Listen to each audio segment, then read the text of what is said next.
Hi again then guys, and welcome to another speed build, obviously for Forza Horizon 4, this time for a requested vehicle. It's been a while since we did a Skyline. One of the earliest builds that I did was, of course, for the R33, which I would say is the best Skyline in the game, in terms of all-round ability.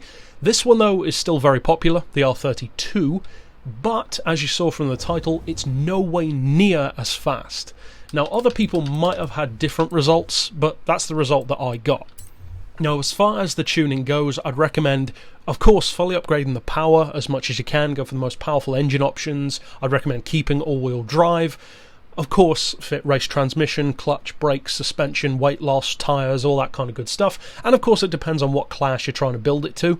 But I've just fully upgraded it, of course, as I do with all of them. Now, as you can see from the benchmark, the 0 to 60 and the 0 to 100 are both very good. They can easily take on a number of other cars in the game, even supercars. But the top speed, for some reason, is not quite as good. And the R33 is a good, 30 or so miles per hour quicker than that, so a pretty huge difference.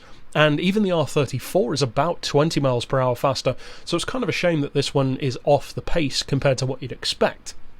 However, under most circumstances, 230 will be good enough for the kind of rivals that you'll be going up against. I don't think many people would try to take on stuff like Veyrons or Koenigsegg's or McLarens with a Skyline.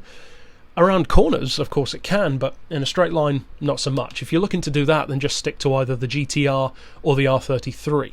Now, as far as the gearbox, I'd recommend a final drive of 3.2, then for the individual gears 2.9, 2, 1.51, 1.2, 0.96 and 0.75. And incidentally, before we go on, this tune is of course on my storefront, so you can find that by using the keywords below this video or just use my gamer tag to find it. But as far as the alignment, of course we still have all-wheel drive. So I would say that you don't need camber, you don't need tow, you've already got plenty of grip, and the cornering is fantastic anyway, and that's mostly due to the diff. As far as the caster, we've got 4 degrees, of course that's down to you. Anti-roll is on 30, front and back. Springs, 125, 105, lowest ride height, again for the front and the rear. Dampers on 10 and 5 respectively. Aero doesn't apply, even though of course you do have that small rear wing. And as far as the diff, I have not too surprisingly gone for 100% for both acceleration and braking. And then for the centre split, I've opted for 70%. So still really good off-road ability, of course the kind of grip that you'd expect, from a Skyline. But of course, the benchmark says what it can do, but as always, we need to find out what it actually can do in a race.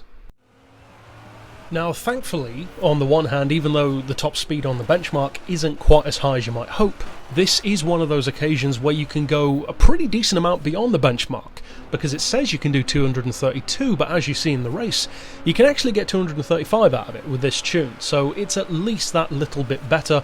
And again, 235 miles per hour is more than good enough for most circumstances. There aren't that many places on the map where you're going to get higher than that anyway, unless you are in a hypercar. And that's more so because they just get there quicker.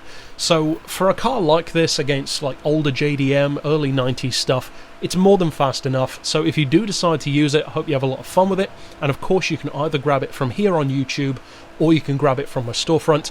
Either way, have a lot of fun with it, and of course click here on screen to see all of my other tunes as well. But for now, as always, thanks for watching.